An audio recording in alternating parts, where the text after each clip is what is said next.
Olá, como é que vai? Tudo bem? Quem fala é o professor Piscator.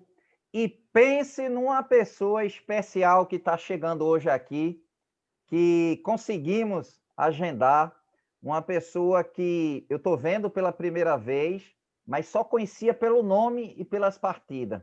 E ficava dizendo: esse camarada joga muito duro. Para ganhar ele, tem que realmente ter o mérito da vitória. Então, estamos agora aqui com Rubens Feelgood. Não sei se a pronúncia é essa ou é Feelgood. Tá bom, tá Já bom. quero agradecer, Feelgood, pelo carinho, pela atenção e também pela coragem, porque alguns às vezes ligam para mim e pedem um roteiro. Eu digo, olha, basicamente é 3 etapas. É a parte inicial de como começou, as coisas que você gosta e está fazendo, e depois as mensagens emocionais. Então, eu quero agradecer, porque você não me perguntou nada, só queria saber horário e tudo. Se por acaso você viu uma entrevista, isso já facilita, mas desde já, muito obrigado aí pelo carinho, pela atenção, e tenho certeza que eu e as pessoas vão aqui ter um deleite de saber uma parte da história contada na sua visão e na sua trajetória com xadrez, que eu já soube antes da gravação pelo próprio, que tem coisas ainda mais maravilhosas para explorar, que a gente vai chegar lá.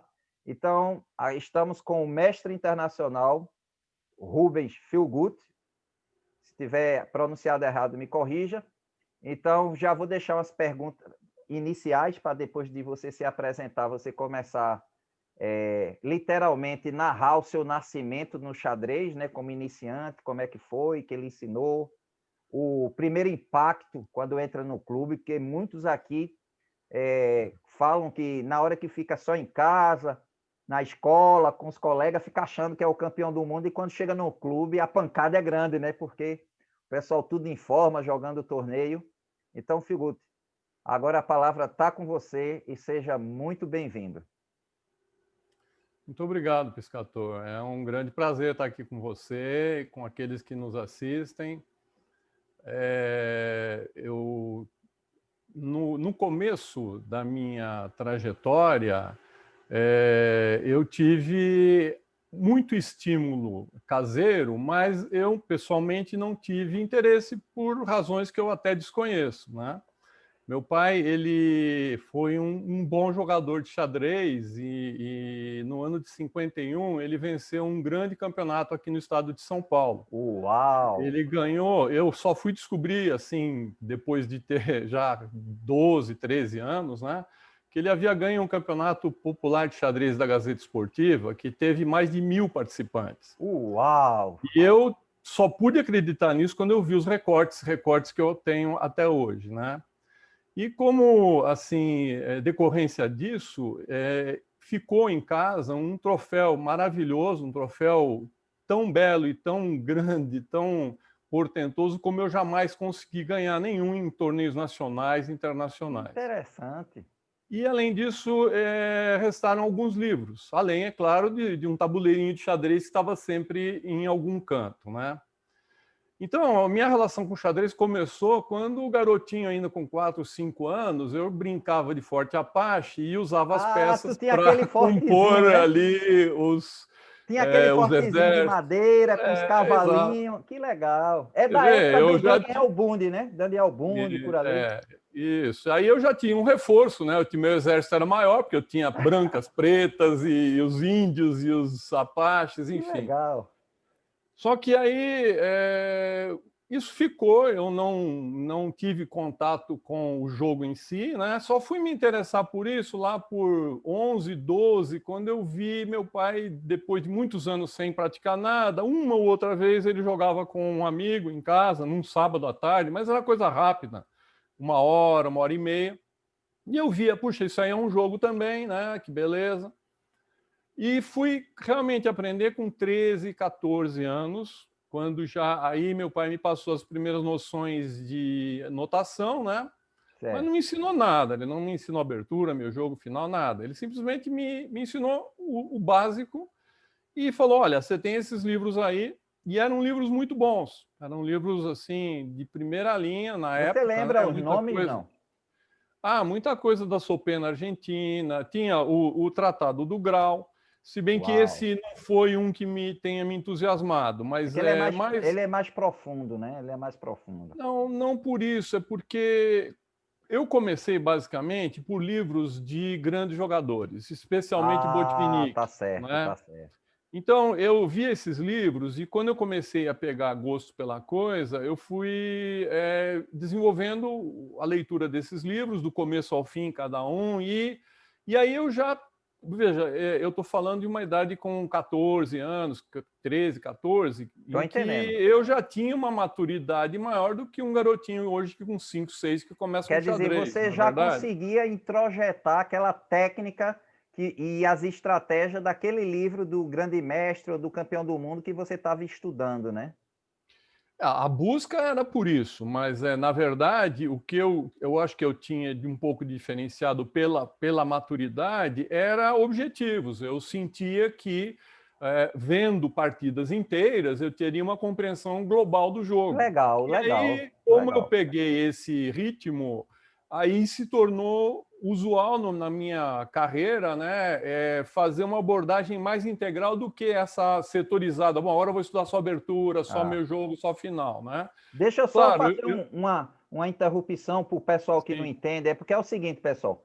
É natural hoje a pessoa fazer assim: esse livro é para iniciante, esse é aqui, agora finais, agora. Então, no caso dele, ele, como já foi com essa idade buscando entender as análises, então ele pulou várias etapas, mas em compensação, quando chega na fase de mestre, grande mestre, que é muita análise de partidas, tantas mais atualizadas, como as que têm novidades teóricas e tudo, isso se torna bem mais natural. Então, é isso que ele está dizendo.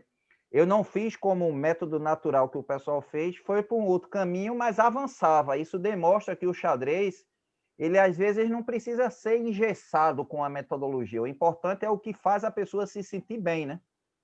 Me discorde se eu estiver falando bobagem, viu, Filipe? Pode comentar aí.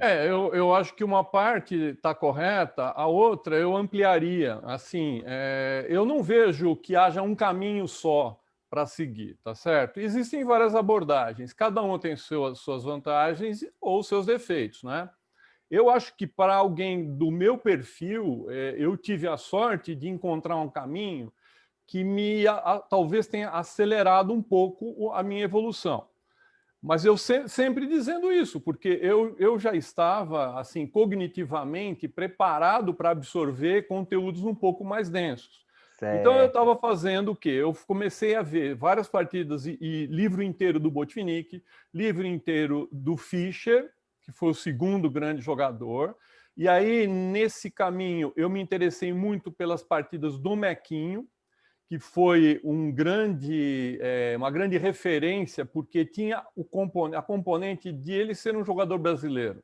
E isso, obviamente, me deixava torcendo por ele. Eu sempre torci muito pelo Mequinho. Tanto é que, mais adiante, eu fui escrever um livro sobre ele, tamanha a Que relevância legal. Diga o nome. que ele... Você já escreveu o livro?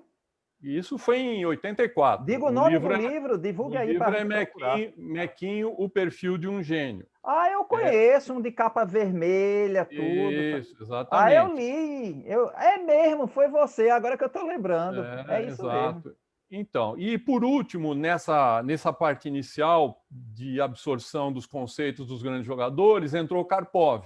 Aí já um momento em que já tinha passado o Matt Fischer e Spassky, e aí eu já estou falando de 1975, acho que Quer dizer, inclusive o já está primeiro livro próximo do dele. match de Karpov e Kochinoi, né?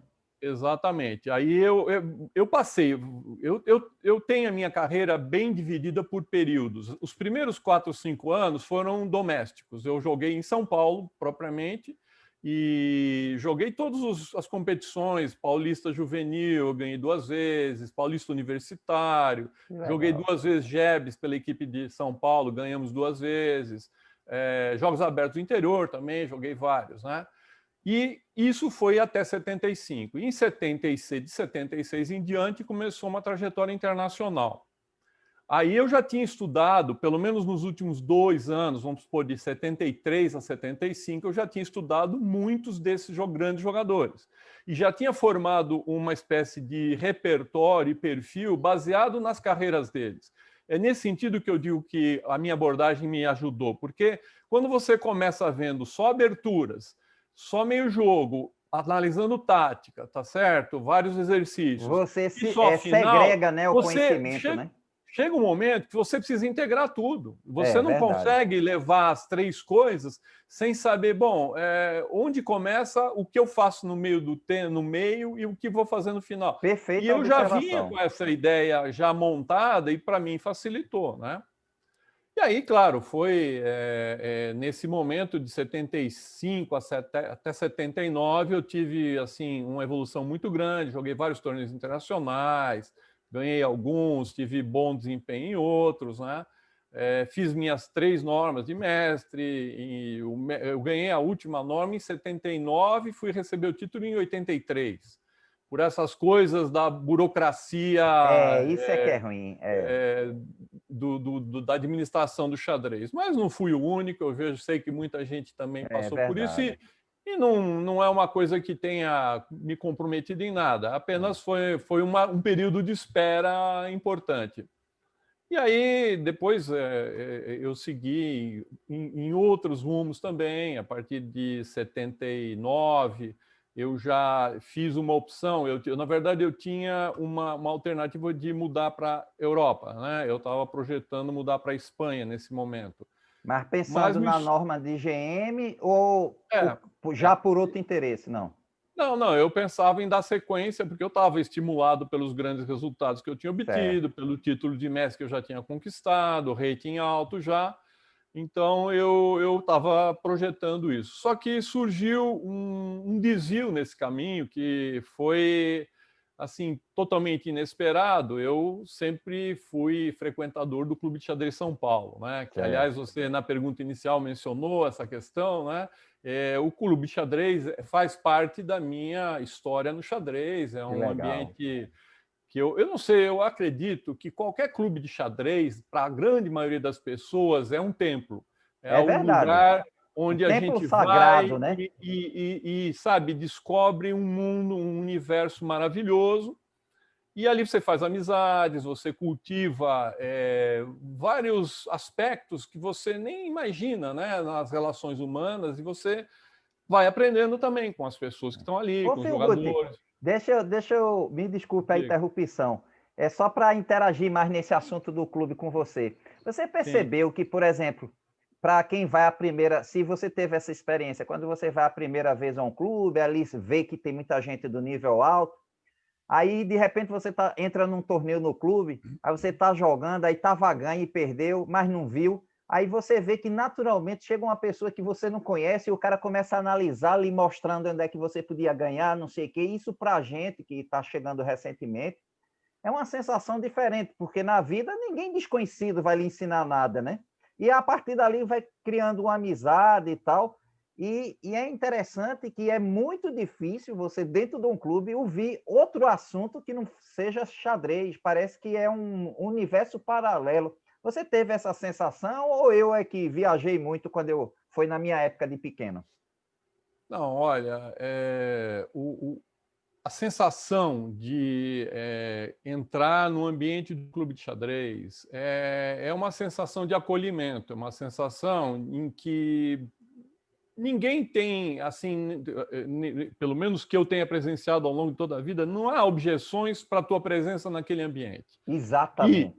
e as coisas elas vão acontecendo nos diversos níveis, entende? Você tem numa mesa lá no canto um mestre internacional, na mesa no outro lado você tem 2 velhinhos de 80 anos, como eu presenciei vários, né, no clube de xadrez, era assim, por exemplo, o clube abria às 2 da tarde, às 2h30 chegava um senhorzinho com uma bengala.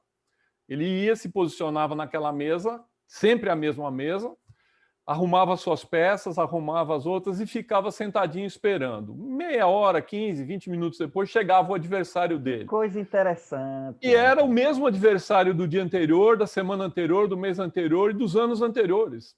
Era o ano Porque todinho, né? eu Era vi amigos isso mesmo, né? acontecer por anos. Anos acontecia dos mesmos dois. Claro, com essa idade avançada, acontecia de um falecer, isso É, era natural, mas a gente presenciava isso. E eles jogavam xadrez, e se você observar, praticamente eram as mesmas partidas. Sabe?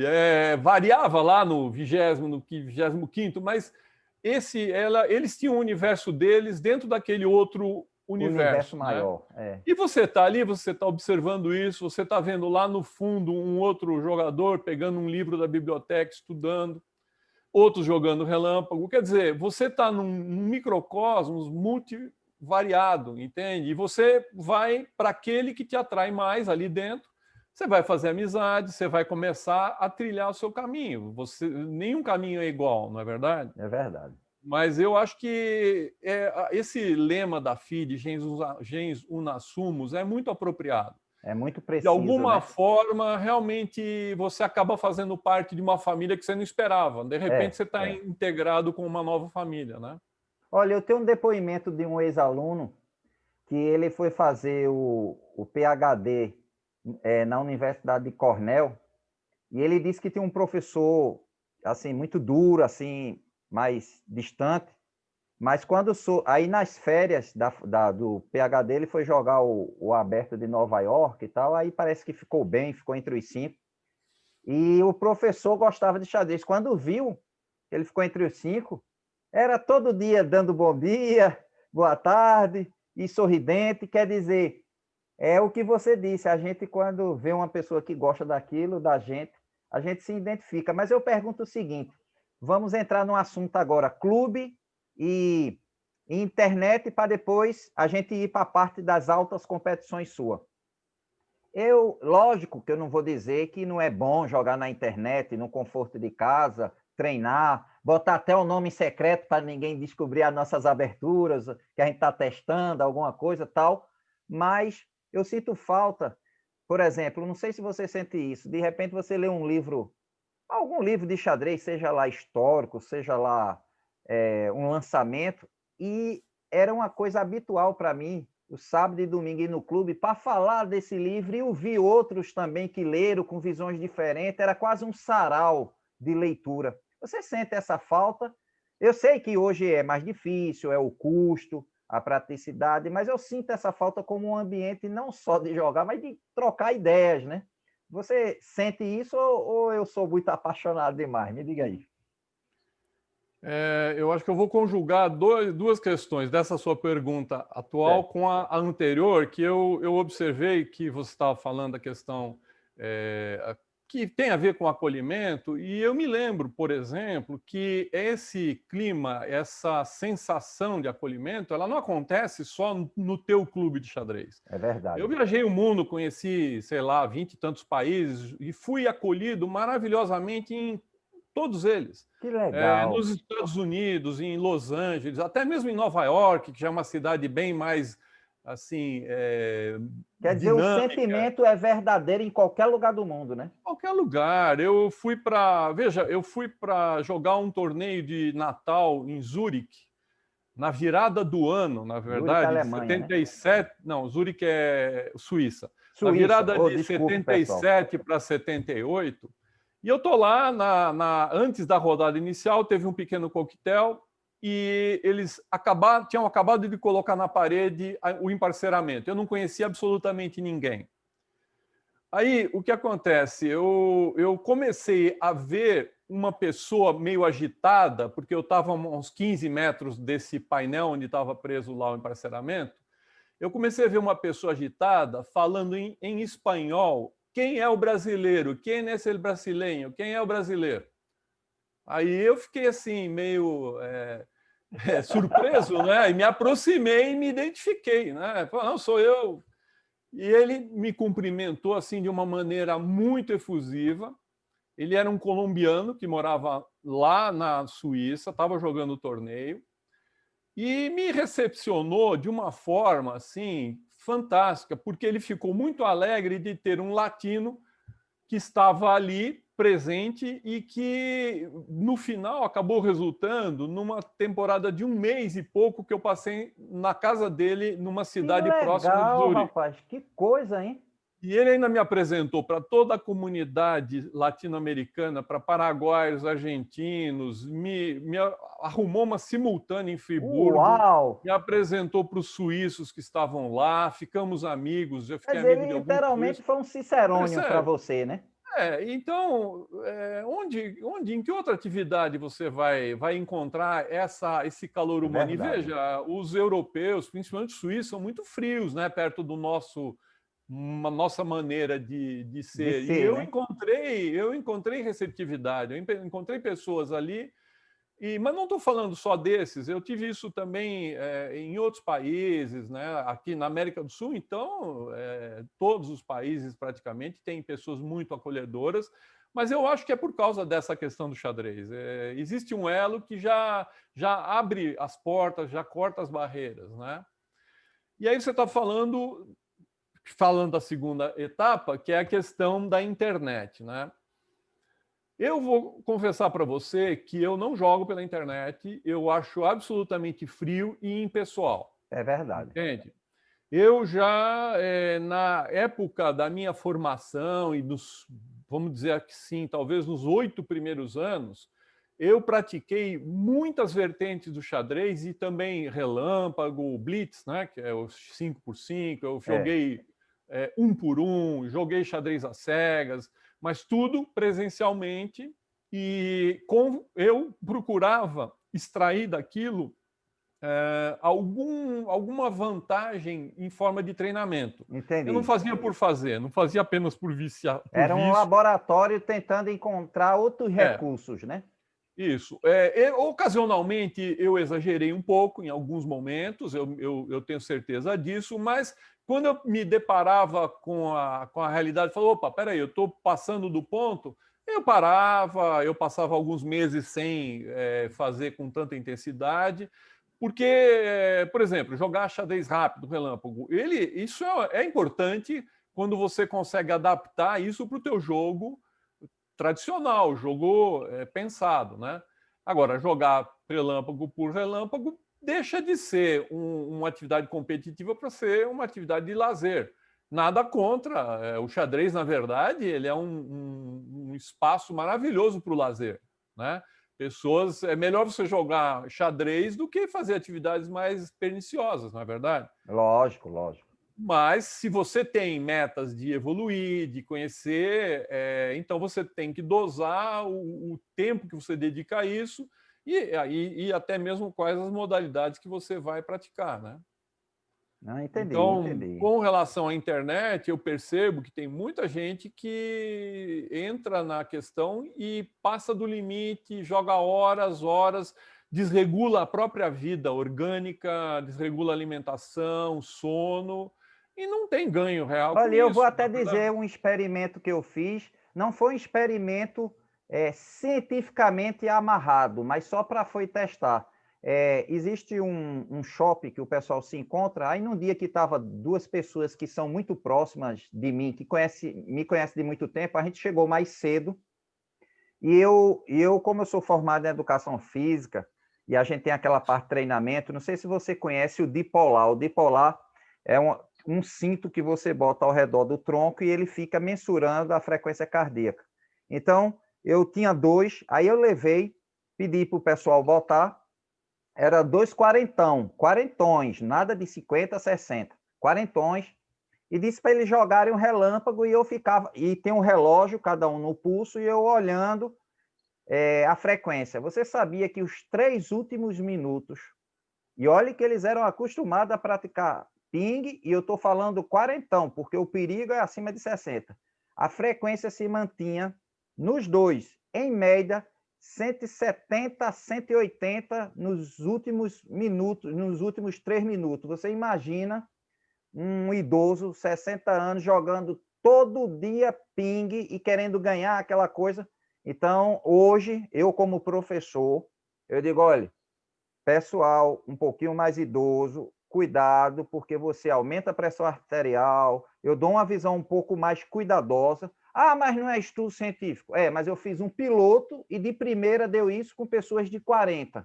Então, eu sempre oriento isso. Se vai ser idoso, de rápida para cima.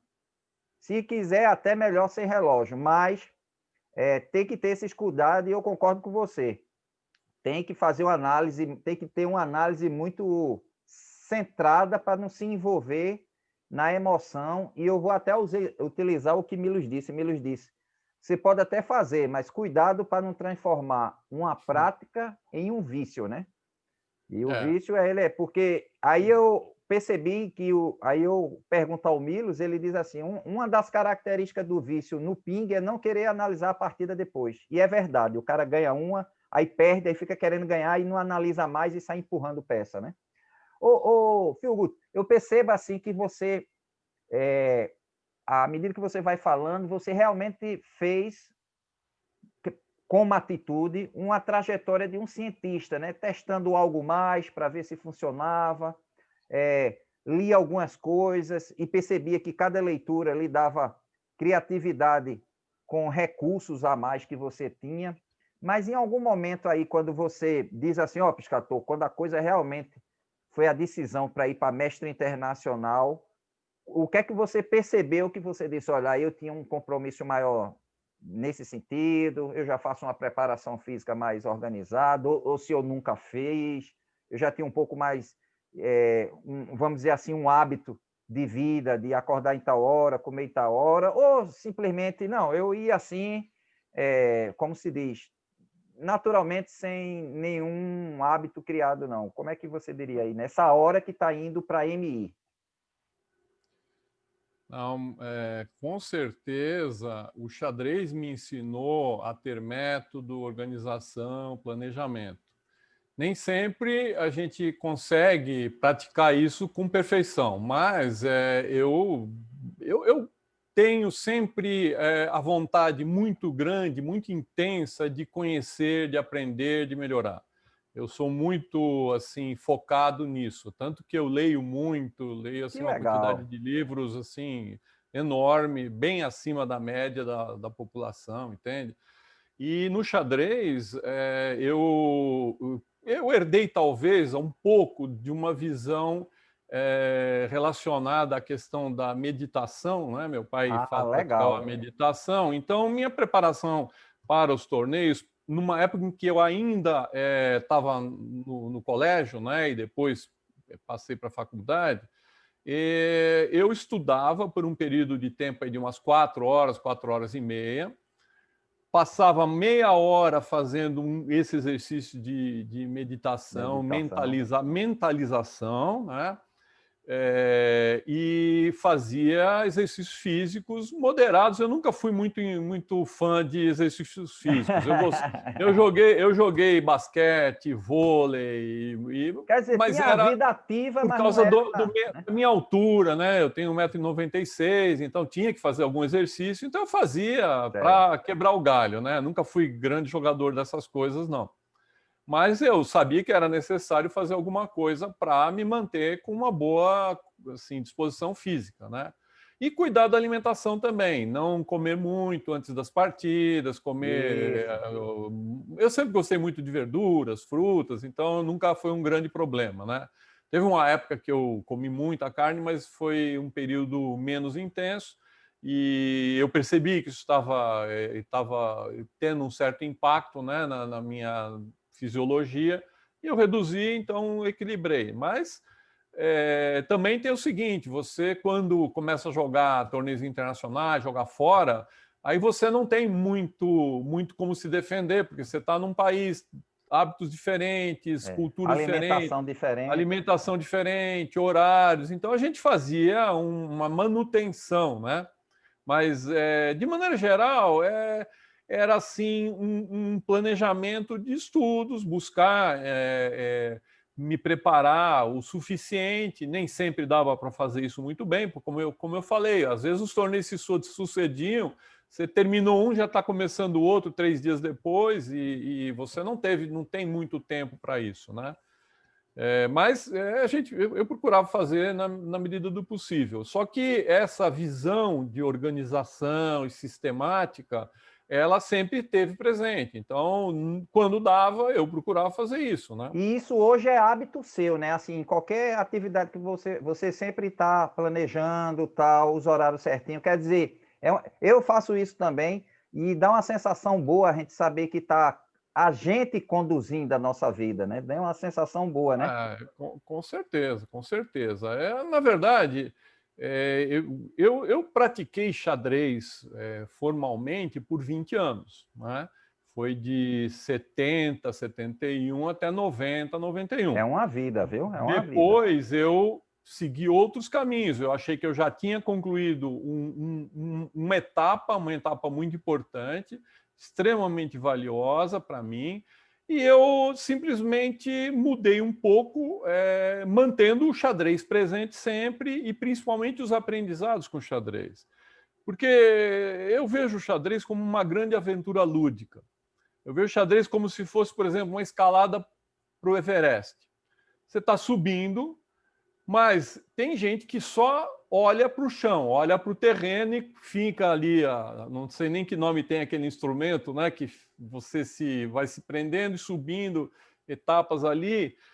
Eu não, eu procurei sempre parar, respirar e olhar para o entorno, olhar Quer para dizer, a paisagem, contemplar o que você tem conquistado, contemplar né?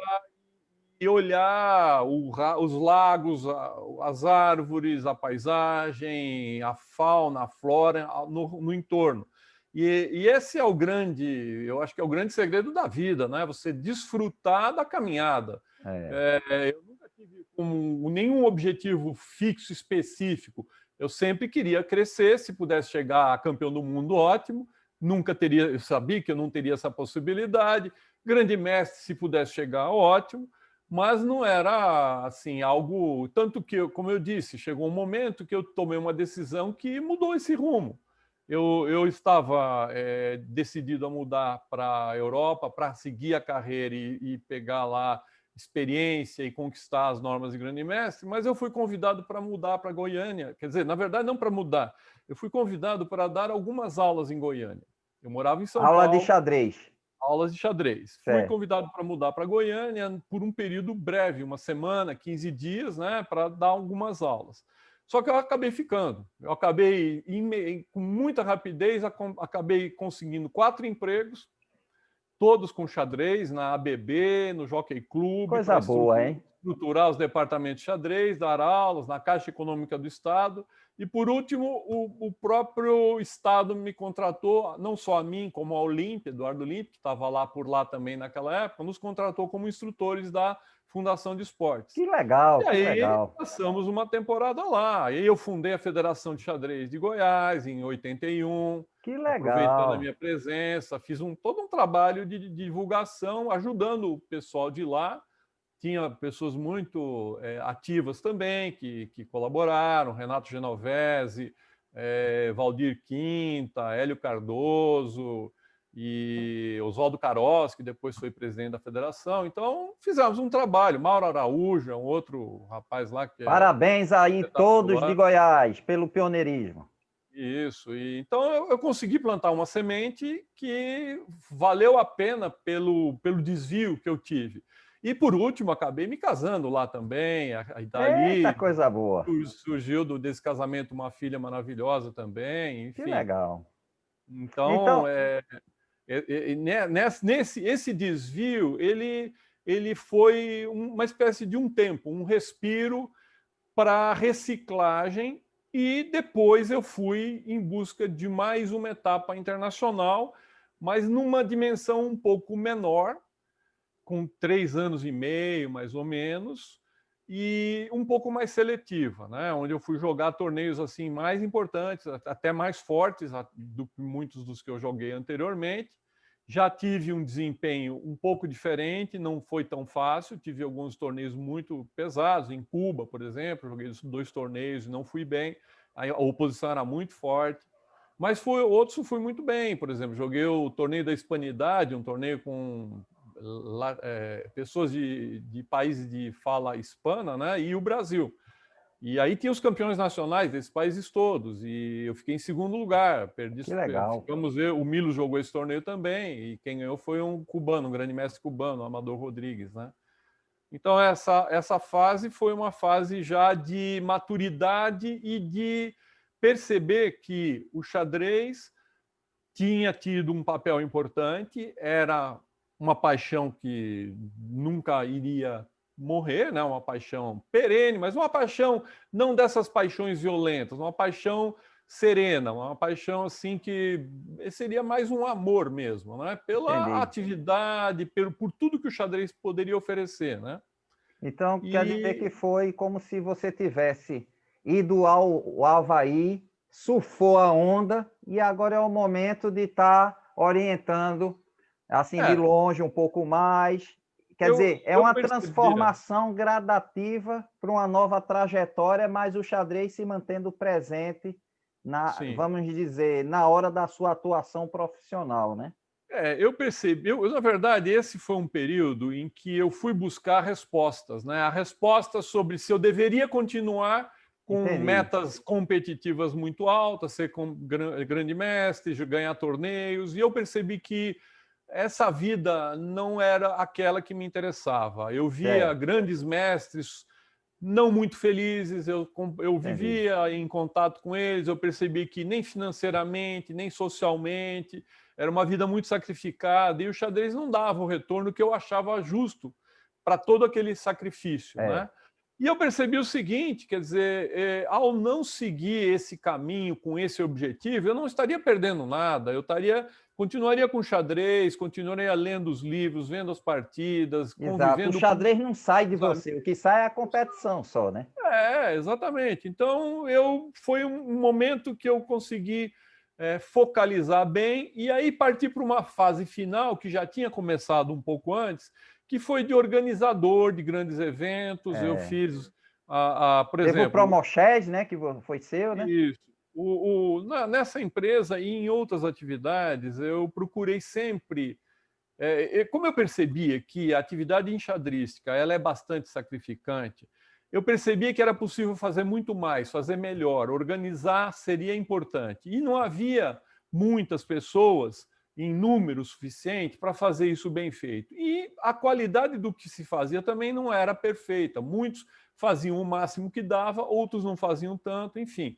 E eu tentei dar minha contribuição. Então, por exemplo, os primeiros 5 campeonatos brasileiros interclubes, excetuando 2 anteriores, que foram de clubes campeões, com 4 e 6 equipes, fui eu quem organizou e quem projetou e O organizou. Interclubes era um torneio muito conhecido no Brasil, a gente ficava doido na revista para ver as partidas e tudo, fortíssimo o torneio.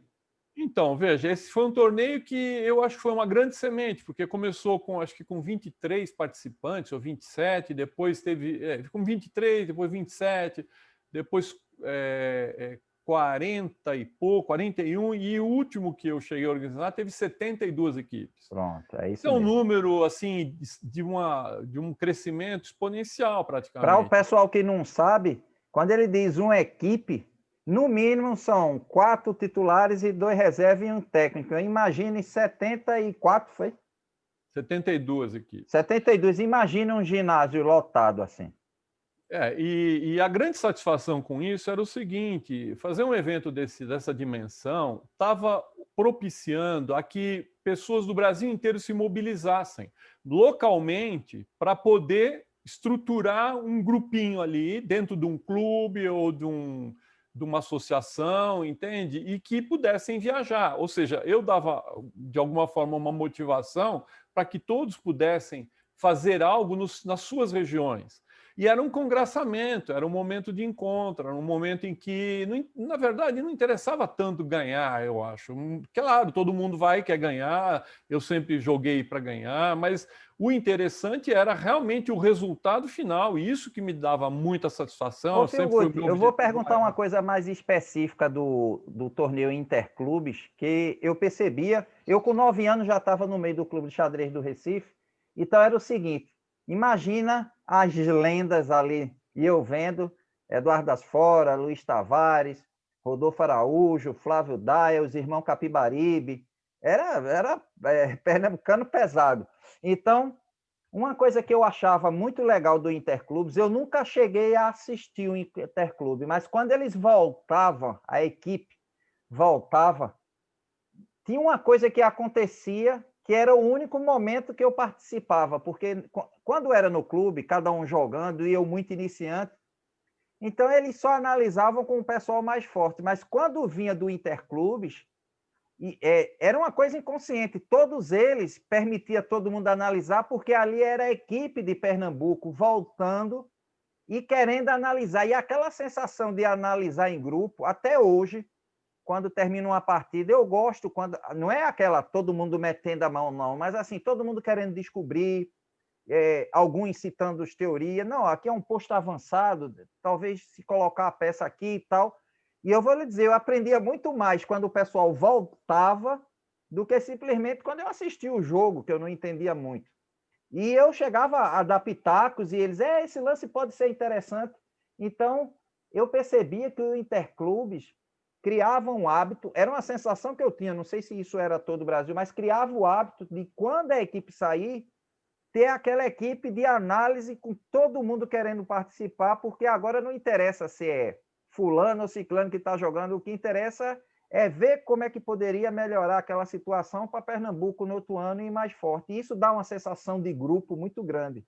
Eu às vezes lia nos livros, dizendo que os grandes mestres analisavam junto. Para mim, eu só consegui participar disso quando foi no período do Interclubes, quando o pessoal voltava. Você sentia isso, que também unia mais o grupo para análise conjunta? Porque, geralmente, o estudo do enxadrista é sozinho, mas em grupo é uma interação muito rica, né? O que é que você tem a dizer, assim, dessa minha percepção? O que eu posso te dizer é pelo feedback que eu recebia das pessoas, né? Os interclubes, normalmente, têm vamos dizer, um perfil heterogêneo, né? De acordo com os diversos níveis. Quanto mais jogadores e equipes, mais heterogêneo, porque tem gente vindo do Brasil inteiro. Então, por exemplo, nesse aí de 72 equipes, eu imagino que 6 ou 8, ou até 10 equipes eram as que poderiam lutar pelas primeiras posições. Favoritas. As outras 60, não. As outras 60, cada uma tinha seus objetivos. E aí você fragmenta esse grupo de 60 equipes, você vai encontrar diversos elementos de motivação. Alguns para treinar, para encontrar os mestres, outros apenas para aprender, outros por uma aventura inicial, entende? Então eu tive assim relatos de pessoas que entravam em contato agradecendo muito a iniciativa, que coisa bonita, querendo ajudar, inclusive, pelo fato de, puxa, se vocês não fizessem esse interclubes, a gente nunca ia conseguir montar uma salinha de xadrez na nossa cidade. Uau, entende? Que coisa! A gente agora está pensando já no ano que vem. Já queriam saber do ano que vem, como que vai ser e tal, que legal. entende? Tanto que, por exemplo, depois desse de 72, eu ainda fiz o último, que foi no ano seguinte, e eu senti como uma necessidade fazer um desmembramento e criar a categoria de juvenil e a feminina. Porque havia muitas moças que jogavam, muitas garotas, mas elas jogavam assim, integradas numa equipe de homens, porque normalmente os homens é que, em maior quantidade, eles se estruturavam e levavam uma ou duas. Mas já havia um número suficiente de garotas. Então, quer dizer, nós até estimulou as meninas a jogar mais, né? E criamos uma categoria para moças e a juvenil, porque também tinha muitos jogadores jovens. Então, fizemos 3 categorias, a principal, juvenil e moças. Eu, sinceramente, não sei o que aconteceu depois. Eu sei que houve um declínio, houve um pouco de desinteresse em dar sequência, mas eu sei que algumas sementes foram plantadas e, pelo menos para aquele momento, a gente conseguiu mobilizar bastante. Mas veja, eu também fiz os primeiros campeonatos abertos do Brasil, fui eu quem fez. Que legal, eu fiz não sabia disso. Primeiros campeonatos abertos do Brasil. Que isso, na verdade, você mencionou, né? Foi uma época, agora eu não me lembro exatamente, mas foi bem próximo naquele período em que o Dr. Tavares era o presidente da CBX. E nós tínhamos uma interação muito grande, ele foi um grande amigo, uma pessoa assim, formidável, e já no momento inicial da gestão dele, ele precisava, ele pegou a CBX praticamente sem estrutura, né? Então, o Milos se dispôs a ajudar, eu também. Nós fizemos em Curitiba, na época eu estava em Curitiba, o Milos foi para lá e fez os primeiros cadernos de encargos técnicos da CBX. Que A legal, eu não primeira sabia disso. versão. Parabéns, Milos. Parabéns, Milos. Pois é, o Milos é uma outra pessoa assim que, além de ser o grande, o magnífico enxadrista que é uma pessoa assim que está sempre disponível para colaborar, contribuir e, sabe, sem vaidade, sem dinheiro envolvido. Vou ajudar, então estou lá, entende? Eu mesmo já tive a participação dele em vários projetos em que ele, sem interesse algum pessoal, se dispôs e contribuiu, entende? E esse foi um momento em que daí surgiram essas iniciativas com o apoio do Dr. Tavares, na realização dos interclubes, do Aberto do Brasil e uma série de outros eventos, né? Que coisa boa. Olha, tá vendo, pessoal? São histórias que a gente não ia conhecer nunca. Então, ô Filguto, e me diga uma coisa.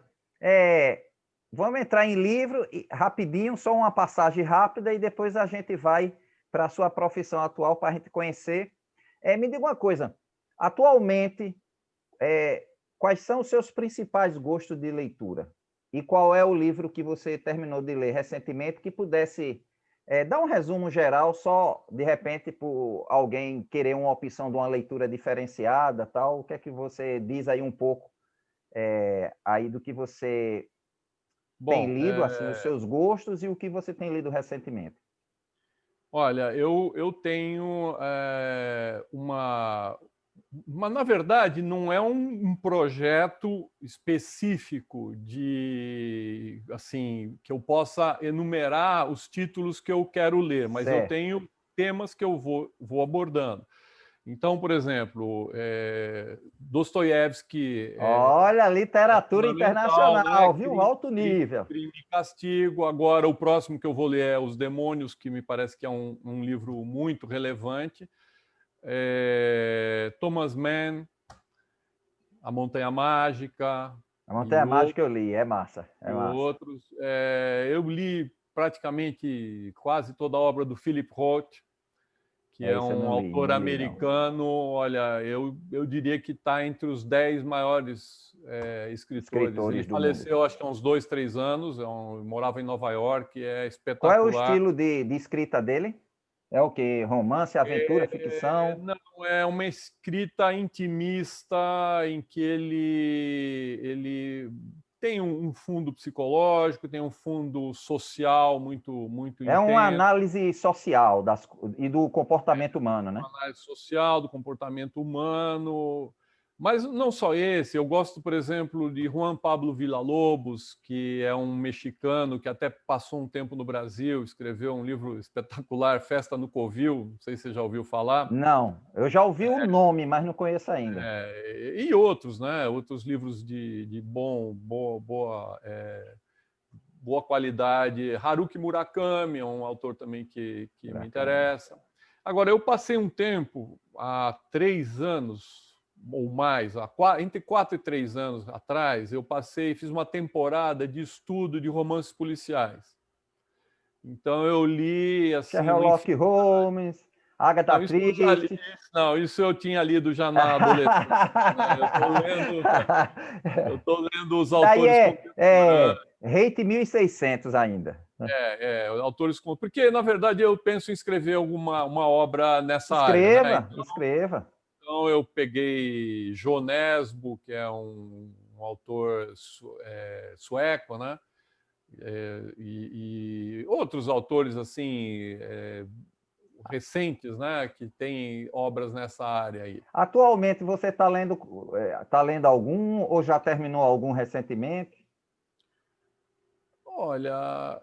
Agora eu estou lendo, na verdade, agora eu mudei um pouco, porque eu estou focalizando obras na área de estratégia.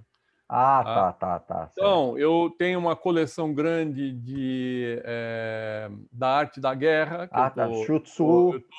eu estou reciclando, estou retomando, tá certo? E livros que são direcionados para esse tema, porque eu quero escrever algo específico sobre isso, tá? Que legal. Então, estratégia de uma forma mais ampla, por exemplo, Little Heart, livros de estratégia de guerra, estratégia militar, Ah, que principalmente, legal. tá? Porque eu Que vejo uma conexão com o coincidência, né? xadrez. Estratégia de guerra. Será que É, tem algum a ver com o xadrez? Será? Não então, sei o quê. eu Será que ele quero vai fazer. dar uma pitadinha aí diferenciada, né? Será que ele não vai ganhar um prêmio pela o pioneirismo? Parabéns aí. Eu acho que fica claro aí, à medida que a gente vai conversando, que você mantém realmente uma postura científica de querer deixar um legado. Isso é muito bonito, Phil. Parabéns, porque tudo que você está falando do xadrez, esses momentos, até seus lazeres assim, mostra que toda mudança sua foi muito respeitando a sua essência, né? E Sim. essa essência sendo cada vez mais estimulada a querer mais, né? Dizia Sócrates nos diálogos que triste do ser humano que ele perdesse a vontade de se encantar com as coisas, né? Enquanto você estiver se encantando com as coisas, você sempre vai ter energia para continuar mais, né? Então, Eu parabéns por tenho, ser uma eu tenho. pessoa que está sempre se encantando. Mas pode falar que eu interrompi, Não, desculpa. eu tenho comigo uma espécie de compromisso de gratidão com o xadrez por tudo que ele me proporcionou. Eu tive sucesso em várias áreas da minha vida, felizmente graças àquilo que eu aprendi com o xadrez. Claro, eu tive que trabalhar mentalmente a conversão dos conceitos que o xadrez traz, né, para outras atividades fora do ambiente enxadrístico. Mas, como você sabe, muitos enxadristas dizem que xadrez é a vida, xadrez é como a vida, xadrez parece a vida, não é verdade? E eu apenas comprovo isso na minha prática do cotidiano, entende? Então, como eu tenho essa vivência e esses conhecimentos acumulados, que não são poucos, eu estudei muito, né?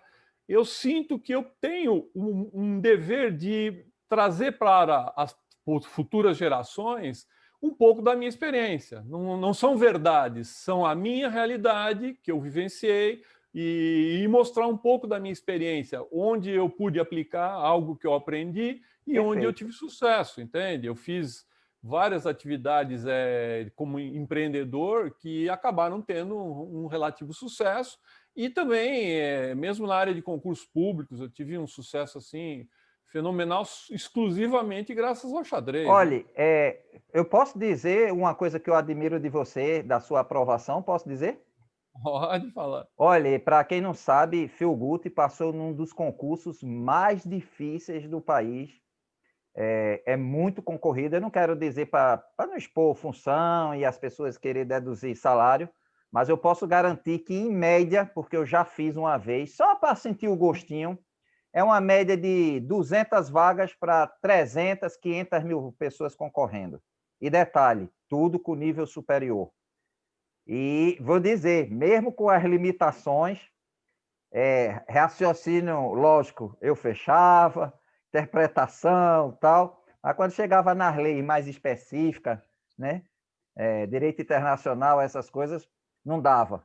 Mas eu acho que uma das coisas, tem várias, mas uma das coisas que o xadrez nos proporciona é que quando a gente, me corrija se eu estiver falando bobagem, mas é apenas a minha perspectiva, não é uma afirmação. Mas quando a pessoa passa um bom tempo avançando no xadrez, estudando, testando coisa, ela consegue identificar como ela funciona cognitivamente para estudar e tudo, e isso dá um upgrade muito grande quando você vai fazer essa mudança para outra área. Você já procura quem são as grandes referências, procura ler. Por exemplo, eu percebo que a gente está passando um período que está todo mundo no YouTube agora fazendo entrevista. Então, as pessoas estão demonstrando, pelo menos no Brasil, não sei em outros lugares do mundo, que uma entrevista, você contando a sua história, ela tem muito valor. Então, eu acho que a tendência do futuro é as pessoas quererem consumir muito biografias de histórias reais, porque ali é a realidade, né? E sempre tem algo para você aproveitar. E eu acho que, para a gente, o xadrez ajuda a gente criar uma padronização pessoal, que cada uma tem uma, de como fazer as grandes decisões da vida, tendo uma melhor visão das melhores oportunidades. Então, eu acho que é por isso que a gente sente, quando você fala, e eu sinto isso também, a gente tem uma dívida com o xadrez, não é nem com a pessoa, instituição, feed, hate, não, é com o xadrez mesmo. E aí eu fico lhe imaginando assim, que fica muito... na verdade, você tem uma harmonia na sua trajetória, né? Os momentos mais tensos, teve que realmente parar tudo e fazer uma reflexão, um mergulho interna, para conversar com sua própria verdade e sair tomando as decisões. E aí, vamos agora para a parte mais profissional, para as pessoas lhe conhecer, e se as pessoas, se houver interesse, né, seu e das pessoas, e ele me autorizar, eu boto o e-mail na descrição do vídeo, para caso alguém queira fazer contato, ou pela empresa, ou queira participar do que ele vai falar, que eu não sei, estou perguntando agora, e se ele também não quiser dizer de maneira mais clara, eu deixo o e-mail, porque às vezes é uma coisa mais particular e tudo, mas se puder falar um pouco assim, o que é que você tem feito, se você pode divulgar, que às vezes tem trabalho que não pode, e a gente tem que respeitar, mas aí fica à vontade aí para poder informar aquilo que você acha interessante. Não, na verdade, isso que você comentou a respeito das entrevistas, né? Que você, fazendo as entrevistas, você conhece as pessoas, conhece as obras, né? Eu estou me lembrando aqui que antes de entrar numa fase já mais avançada aí, em termos de idade, né? Eu sempre fui alguém que buscou muitos livros de biografias. Eu lia biografias de várias e várias pessoas, e principalmente daquelas que tinham sucesso nos seus diversos campos de atividade. Não só da parte esportiva, da parte Entendi. empresarial, Empresarial, né? todas elas, e dos grandes líderes, Gestores, tudo, né? dos grandes líderes aí políticos da história, né? Eu sempre busquei ver ali formas de inspiração. Tanto é que, agora um parênteses, né? Eu tenho um projeto que agora, não sei se você sabe, mas eu devo me aposentar agora do serviço público Oh, dentro de coisa alguns boa. meses. E eu tenho já um projeto que eu vou retomar, além de um livro que eu já estou escrevendo, é um projeto ligado à sabedoria universal. Eu tenho uma coletânea imensa de frases, citações, Que sabedoria universal. legal! Eu estou fazendo isso também, mas você está colecionando as que você cria ou aqui o pessoal fala? Não, eu tenho mais de 25 mil frases e Ah, citações tá. de A minha sabedoria está começando universal ainda, a minha é dos, pequenininha. Que dos legal a gente grandes ter uma filósofos, união dessa coisa de deixar, né, mesmo uma coisa. Que interessante, Figuto. Fale mais, fale mais. dos grandes filósofos e pensadores. Ela está assim classificada por temas, né? E o trabalho é um trabalho que é interminável, porque eu sempre estou atento para novas frases e Novas. vou agregando, entende? É um trabalho que é extremamente prazeroso. E eu sabia que em algum momento eu iria. Eu já publiquei um pequeno livreto, isso foi inclusive na época em que eu estive em Goiás, eu publiquei um pequeno livreto com, acho que com 1000 frases. E agora eu Uau! vou fazer esse trabalho assim mais extenso, mas é alguma coisa que tem o mesmo caráter dessa consulta às biografias. Porque o que você vai buscar numa biografia ou numa entrevista? Vai buscar, por exemplo, a mesma coisa que eu buscava quando eu via o livro do Botvinnik. Você vai buscar como essa pessoa faz o que faz, porque você admira o resultado da O obra dela. modus operandi, né? Não é verdade? Então, tudo está correlacionado, né? E, bom, em termos de atividade, eu fiz 2 concursos públicos, né? O primeiro foi para a Procuradoria-Geral da República, onde eu fiquei em segundo lugar, assumi Uau, que massa! cargo lá, mas não como procurador, e sim como técnico administrativo. Foi de uma categoria intermediária. Mas no mesmo ano eu fiz o concurso para auditor da Receita Federal e passei assim com muita folga, Eita, que embora beleza! fosse um concurso extremamente difícil. Mas veja, eu consegui as condições ideais porque o xadrez me proporcionou isso. Não tenho, se eu não fosse um enxadrista, eu não teria passado, porque Você percebe, Filguti, que até na hora da prova, a gente inconscientemente já tem uma frieza de dizer, ó, essa aqui é mais trabalhosa, deixa aqui para o final, que eu tenho que acertar essas que é certo que todo mundo acerta. E na hora que a gente entra nas questões mais difíceis, a gente cria um mecanismo, às vezes, pela própria forma muito sutil de errar na hora de elaborar a pergunta, você mata a questão, rapidinho. Às vezes tem umas falhazinhas assim, do tipo assim, vou dizer. Eu digo isso porque eu disse a você que eu fiz, né? Só não quis falar, mas que bom que você falou qual é. Mas teve uma questão que era verdadeira e falsa, e detalhe, não sei se ainda é, a SERP tem o hábito de uma errada anula uma certa. E eu estava na eminência ali de se ia, se não ia, mas isso faz tempo, viu, pessoal? Não faço mais, não. Aí a questão era assim: há pena de morte no Brasil, só que não é uma pergunta, é uma afirmação. Só que esse A é com HA, no sentido de existir. Veja, você vem respondendo um monte de questão, certo, errado, aí chega nessa, a tendência é você dizer assim, não, não há, que absurdo. Só que o A está em H, existe, não está dizendo que tem executável, ele existe em algum momento, mas em condição específica. E essa questão eu acertei por causa desses detalhes que a pessoa pode dizer, não, foi gramática. Não, é o olhar crítico por uma coisa que aparentemente não vai lhe dar resposta, mas lhe dá um indício. E essa questão eu acertei. E depois eu vi, num comentário de uma aula dessas, o cara dizer que era a questão que mais gente errou, como casca de banana, né? Porque você vem numa sequência de muita questão. Então eu acredito que, por exemplo, quando você fez os concursos, lógico, tem toda uma preparação para essas matérias, que talvez algumas você não conhecia, tal, mas o estudar fica tão internalizado, com tanta facilidade, que a gente não chama estudar, a gente diz assim, vamos se preparar para o concurso, porque o estudo é quase como o ato de respirar e comer. É habitual. Eu acredito que você, quando está sem sono, só tem uma: ou vai pesquisar alguma coisa na internet de documentário, alguma coisa, ou vai num livro, tal, porque a gente tem esse hábito muito intrínseco, né?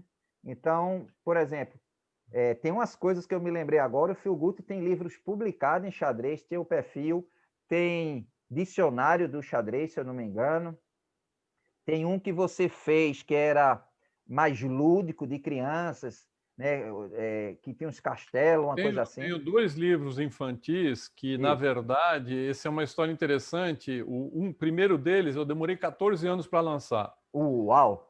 E ele já está, inclusive, vertido para o espanhol, tá já sendo comercializado no México, Argentina, Espanha, e foi uma grande aventura. E o livro número 2, que é a sequência do número 1, porque o número 1 são conceitos básicos, sempre, vamos dizer, num clima de um conto infantil. Certo. O segundo já é o primeiro avançado, e ele vai num crescendo de dificuldade, página a página. E eu tive a felicidade, isso é uma coisa que eu acho que você vai encostar, e os nossos assistentes também, que eu consegui, nesse livro, trazer para dentro dele 3 personagens que são meus amigos, o Milos, o Rafael Leitão e o Vescov. Eles viraram personagens do livro. Entendeu? E foi uma espécie de homenagem que eu fiz a eles, onde eu pude reproduzir uma das grandes partidas deles, mostrar uma mini biografia, micro biografia, né? Mas coube perfeitamente, porque o clima era esse, mostrar jogadores de alto nível e trazer alguém, um pouco da nossa história do xadrez. Então eu consegui registrar esses 3 jogadores brasileiros, gente muito assim, interessada em fazer o xadrez prosperar no Brasil, e de uma forma lúdica, trazendo para o garoto que está lendo, né, essa multiplicidade de temas dentro da mesma história, né? E você tem um outro também que é de combinações, né? Que eu não lembrei o nome. Tem um de combinações, matrizes estáticas. Matriz estática, exatamente. E tem um que não sei se você conheceu. Você tenta, peraí, tem o dicionário, o de xadrez contos, de A a Z. Xadrez de A a Z. isso. Tem mais outro que faltou? Tem. Tem Inteligências em Confronto, Campeonatos Mundiais de Xadrez. Ah, sim, rapaz, Esse é um isso. livro espetacular porque eu consegui colocar nele todas as partidas de todos os campeonatos até o dia em que ele foi editado, né? Então estão lá todas as Que partidas com legal, biografias cara. de todos os campeões mundiais e inclusive algumas biografias de jogadores anteriores vamos dizer, a edição do título oficial, né? Quer dizer, você tem ali toda a história da evolução de xadrez através dos campeões mundiais. Ok. E tem um outro livro, que é o último, que eu acho que, para mim, é o mais prazeroso, que é A Importância do Xadrez. Ah, Que é sim, que tem um aviãozinho. Eu indico para o pessoal que está fazendo mestrado, doutorado.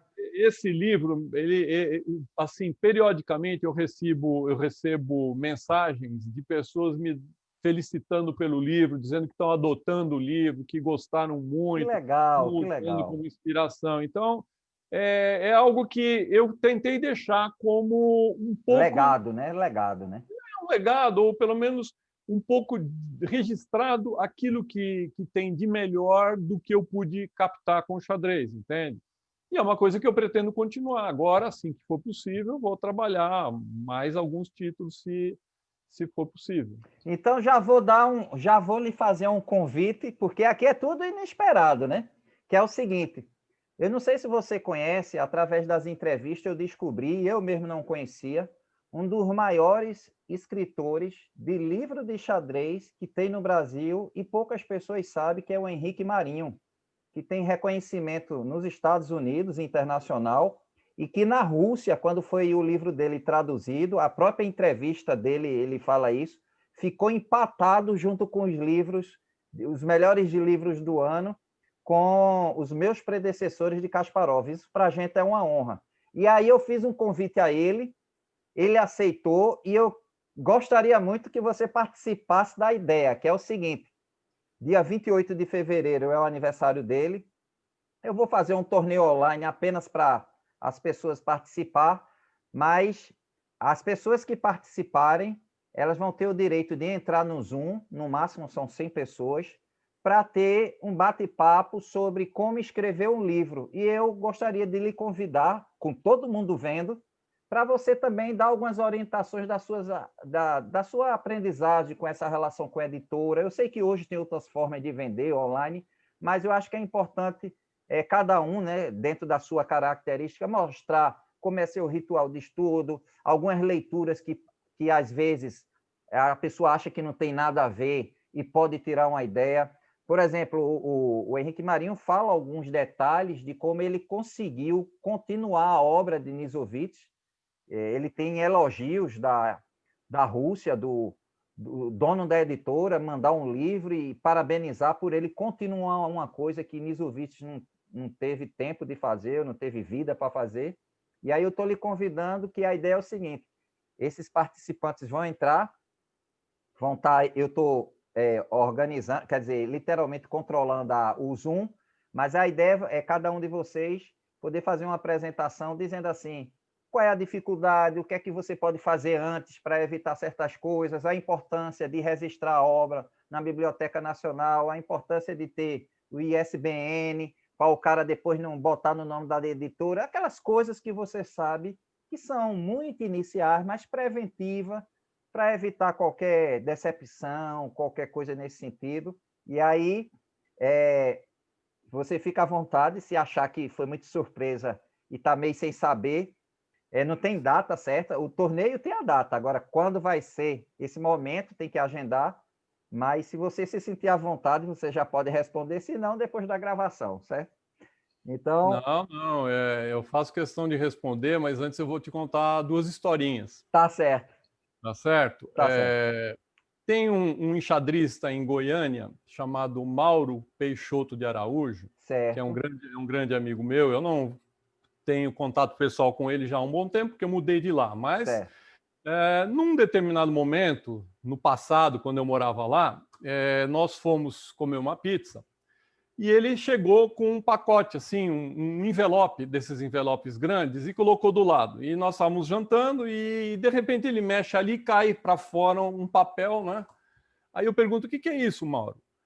E ele me fala, não, isso aí é um rascunho que eu estou fazendo de um livro, mas é um rascunho. Eu falo, deixa eu dar uma olhada. Aí ele me dá a primeira folha, eu olho e fico surpreso com a qualidade do texto que eu leio nessa primeira página. Olha Aí eu só. começo a perguntar, mas Mauro, é um livro mesmo? É um livro.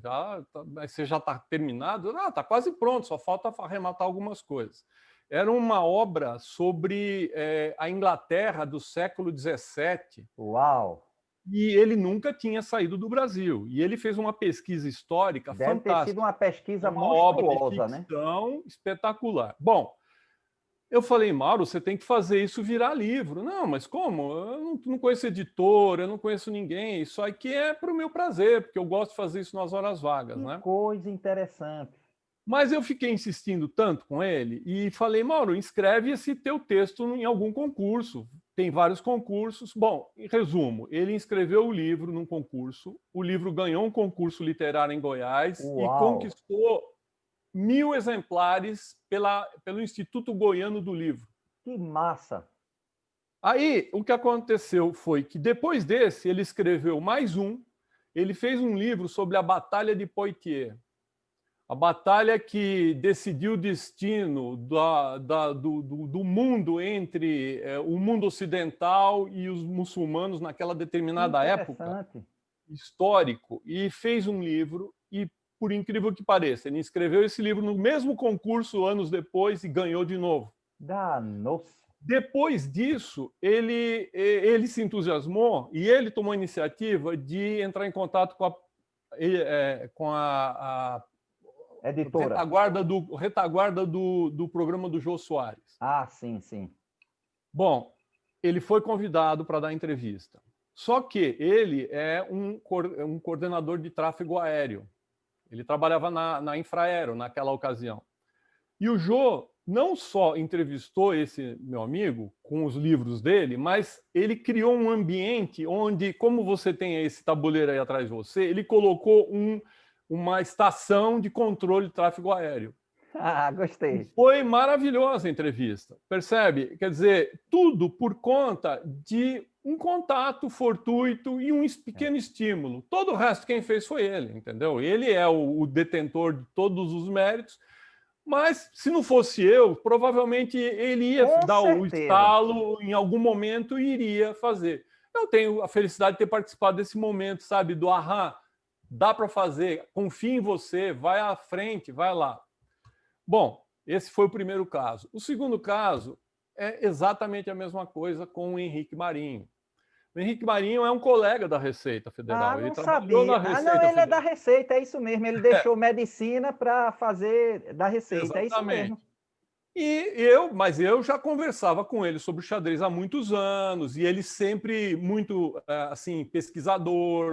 Muito pesquisador. Ele estava escrevendo um material sobre um outro tema ligado à arte da estratégia. Ele gosta também da estratégia. Também, ele gosta disso bastante.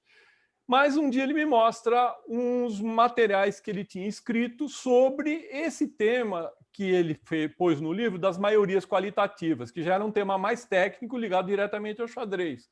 Eu falei, nossa, Henrique, esse material está muito bom.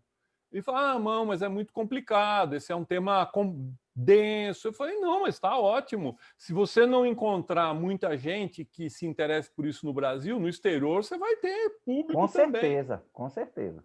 Bom, em resumo, ele falou, você acha mesmo?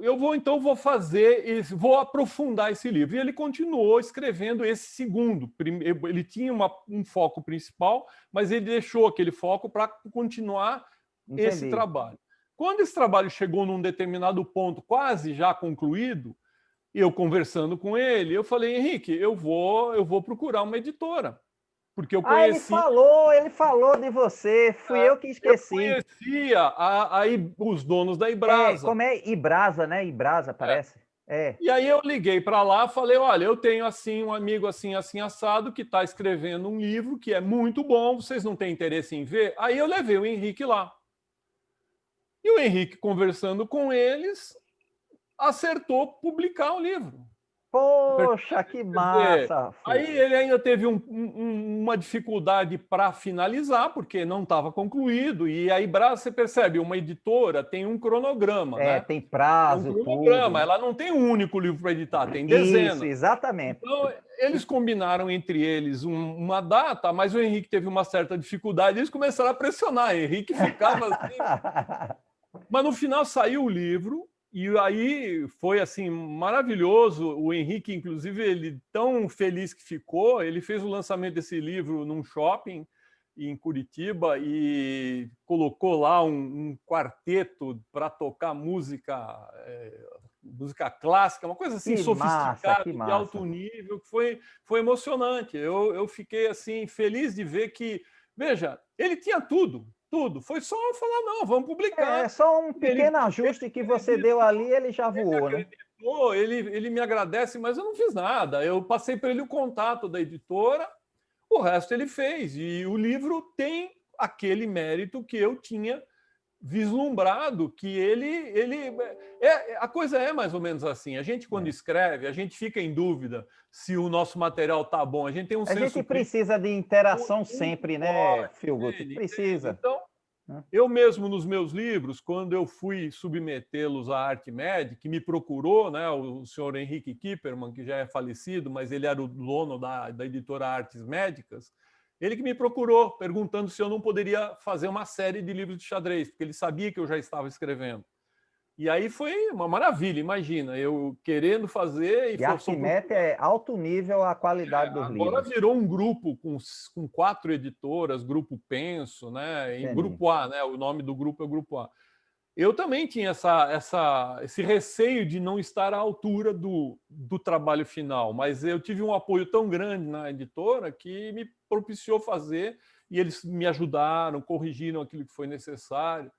E veja, é assim, você tem que fazer, depois aperfeiçoa, você faz o É. primeiro do jeito que você consegue, da melhor maneira. E nos próximos trabalhos você vai aperfeiçoando. Pelo que eu vi, depois eu perdi um pouco o contato com o Henrique, eu vi que ele seguiu nesse caminho, É. aperfeiçoou, conseguiu editar na Inglaterra, depois editou na Rússia. É. Então, veja, a ideia desse encontro é assim, pessoas que já foram do xadrez ou são do xadrez, que escreveram o livro, pudesse ter um momento com o pessoal novo, não que eles queiram, mas de repente eles saberem um pouco o balizamento disso, porque o xadrez aí, depois desse filme, né, houve muita procura de tabuleiro, de tudo, mas a gente também tem que incentivar a nossa geração a gostar de escrever, nem que seja um diário de um enxadrista, né? Você Com vê, certeza. a Anne Frank, quando fez o diário dela, não foi pensando em virar o livro, é porque ela estava ali escondida, a qualquer hora pode ser descoberta, e o diário era um cano de escape. Só que esse cano de escape é o maior relato vivo dentro já da ocupação e do domínio nazista ali dentro e tudo. Sim. Então, virou uma obra de arte para você conhecer, não só de arte, mas uma obra histórica para você entender o que é que se passava dentro daquelas dominações, né? Então, por exemplo, eu fico feliz porque eu não sabia dessa relação. Quando você foi contando, eu me lembrei. Então foi um esquecimento meu, me desculpe. Mas a minha memória ativou rapidinho quando você falou. Aí eu disse, ele falou seu nome mesmo, no Ibrasa. E a ideia é essa, é pessoas do xadrez que já escreveram poder ter um momento. Se de repente tiver uma procura grande, agora tudo gratuito, não tem nada pago, é só um bate-papo. E a ideia é assim, por exemplo, com certeza não dá para fazer um Zoom com você e ele tem que ser um Zoom dele e um Zoom seu. Agora, eu já vou propor a ele que o nome do torneio vai ser o aniversário dele em homenagem também a você, porque são as pessoas que eu conheço, né?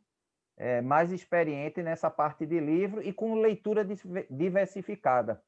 Eu Olha, eu tenho acho o esse hábito seguinte. de fazer leitura diversificada porque eu também acredito que todos os conhecimentos, quando a gente tem um tipo de contribuição que quer dar, parece que todos os conhecimentos eles se intercalam e se unem numa coisa só. Só basta a gente fazer o retoque para não sair da curva. Então, essa Eu forma como de engrandecer a leitura e, ao mesmo tempo, possíveis escritores de xadrez, eu gostaria que você participasse, e eu já sei que vai ser uma boa surpresa, sem ele saber, numa da fala dele, você aparecer de repente e dizer, olha, ele só está dando um oi, mas na próxima semana é ele que vai falar o Feel Good, porque deve dar muita gente, pelo que eu sinto. Olha, eu, como você sabe, eu fui editor de revistas de xadrez por Isso, longo verdade. período. Eu editei, acho que mais de 80 exemplares de duas revistas, preto e branco, Revista Brasileira de Xadrez, e a outra era Xadrez Ciência, né? Uma revista de ensaios teóricos.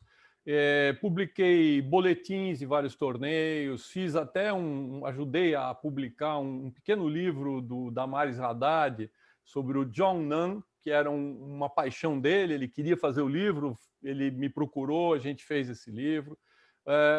E eu sempre busco estimular essa atividade editorial, porque nós temos que ter produção própria aqui no Brasil, tá certo? Verdade. O meu trabalho aqui com esse canal, ele é louvável, e dos outros colegas aí do xadrez que estão fazendo isso, é fundamental, é a nossa memória, a nossa história tem que estar registrada.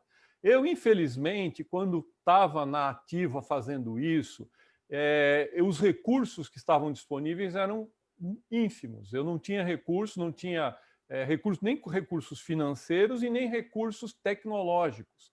Né? Quer dizer, não tinha Os chessbase. diagramas para fazer tinha que ser Era com uma coisa chumbo, assim, tal, não sei o quê. artesanal. Eu tinha uma moça japonesa que montava os textos, ela cortava e colava, fazia o Uau, pestap, que trabalho entende? manual. Tudo digitado em máquina de escrever elétrica. Sabe? Aquela Exato. da bolinha que mexia? Olivetti, tá, tá, tá, tá, tá, tá, tá, tá, tá, É, tá. entende? As que eu tinha eram IBM na época, que fazia Ah, pronto, também. já estava mais avançado. Mas era bem rudimentar. Então, a qualidade, vamos dizer, na forma, nunca foi muito boa, mas o conteúdo sempre foi bom, sempre foi possível fazer, dar informação e trazer o interesse, aumentar o interesse. Tinha muita gente que gostava, mesmo sabendo que era algo muito artesanal, né? Só que hoje nós já temos recursos melhores, tem mais interesse. Você vê nesses canais do YouTube aqui que os jogadores estão fazendo, o interesse tem crescido. Então já dá para fazer algo de alto nível. Então essa proposta sua eu aceito com prazer, porque Oba! eu vou estar estimulando pessoas a darem sequência a essa atividade. Percebe? Quer dizer, vamos supor, se 10 se interessarem e só 2 ou 3 no final derem sequência, já é um ganho. Com certeza. Não importa se as pessoas torcem para o Flamengo, para o Vasco, para o Palmeiras, para o Corinthians, entendeu? Importa que se faça a atividade a crescer, né? Para que todos possam desfrutar disso amanhã. Né? É verdade. Pois está certo. Agora vamos entrar no nosso momento mais para se divertir, rir um pouquinho. É o momento da pergunta maluca. Para quem está assistindo a primeira vez, Piscator, o que é pergunta maluca? É o seguinte, é uma pergunta que não vai acontecer isso, mas a gente vai colocar ela com vantagens e desvantagens, e Phil Gut vai ter que escolher apenas uma alternativa. Porém, não existe resposta certa ou errada. O que a gente quer saber é se a decisão que ele vai dar vai fazer bem a ele. E para a gente saber isso, ele vai ter que justificar por que vai fazer bem a ele. Fazendo bem a ele e a gente se convencendo, a resposta está certa para a essência dele. Então vamos lá. É o seguinte: imagine que a força do universo percebeu toda a sua vontade de disseminar conhecimento e você teve um benefício único. O único ser humano que vai ter esse benefício. Você nunca mais vai morrer, você vai ser eterno, certo? Só que é o seguinte, você vai ter várias vantagens. Você não precisa mais se alimentar, não precisa mais beber água. O seu rosto, como é hoje tudo, não vai se modificar mais, não vai cair cabelo, vai mais nada. Sua mente vai ficar intacta, tudo, tudo, tudo. Porém, você só tem 3 opções para viver a eternidade. Então, você vai ter que escolher e explicar para a gente por que aquilo faz bem sentido para você. Porque se você escolher errado, você vai viver eternamente frustrado. Então, ou em algum momento você vai ficar frustrado. Então, são perguntas que, lógico, é só para a gente entender como você vai raciocinar e tentar argumentar, mas pode ter certeza, se você convencer que vai realmente fazer bem, você vai viver bem pela eternidade e a gente vai aceitar. Então é o seguinte, primeira situação, você não pode, primeira situação, se escolher essa, você não pode falar com ninguém, mas você pode jogar com qualquer pessoa do mundo, porque veja, se você não vai morrer, qualquer pessoa que aparecer, que saiba jogar xadrez, você pode jogar. E você escolhe qual é o tempo, se é rápido, se é pensado, não importa. Você é eterno, você vai escolher tudo dentro do que gosta. Agora tem um detalhe: você não pode falar e você não pode analisar. Ah, ir para banheiro, beber água, saiba que isso foi cortado, você não sente mais isso. Você só pode fazer essa ação, jogar xadrez, não pode falar e não pode anotar, porque anotar ainda você descansa, vai fazer uma análise, faz uma coisa diferente, é só jogar. Segunda opção, você não pode jogar, não pode falar, só que o seguinte, você, na hora que você decidir essa, todos os livros do mundo, de qualquer idioma que tenha de xadrez e de todas as áreas que você gosta, só vai vir livro que você gosta. Já vão estar traduzidos para o português, mas você não tem ninguém para falar do livro que leu. Você não pode jogar. Você, no máximo, pode ter um tabuleiro para reproduzir as partidas, mas não tem ninguém para falar. Não pode escrever nada, não pode registrar nada, mas tem todo o conhecimento que até hoje e os que estão vindo ainda, você vai poder devorar no seu idioma, nos gostos, tudo vai vir dentro do seu gosto. E a terceira opção é o seguinte, são 3 opções que eu sei que você está, poxa, tem benefício, tem prejuízo. A terceira é o seguinte, você não pode falar, não pode jogar, só que você só vai conversar com um tipo de grupo de enxadrista. O restante você não vai ver mais ninguém. Agora, você vai conversar na eternidade com todos os espíritos, conversar e trocar espírito com todos os espíritos de ex-campeões mundiais e aqueles mais recentes que estão falecendo. Então, vamos lá. Primeira alternativa, pode jogar, não pode falar, não pode analisar e pode escolher o tempo. Segunda, não pode jogar, tem um tabuleiro, pode analisar, mas não tem ninguém para falar e não tem ninguém para dizer o que você fez, não tem ninguém. Mas vai ler tudo que quiser, custo zero e tudo em português. E o outro só tem os espíritos totalmente à disposição na sua eternidade para conversar com você, tirar dúvida, mas você não tem tabuleiro, você não tem nada, é só conversar. Primeiro, decida e depois tente argumentar para a gente sentir que o quanto é importante essa que você acha que vai viver bem na eternidade.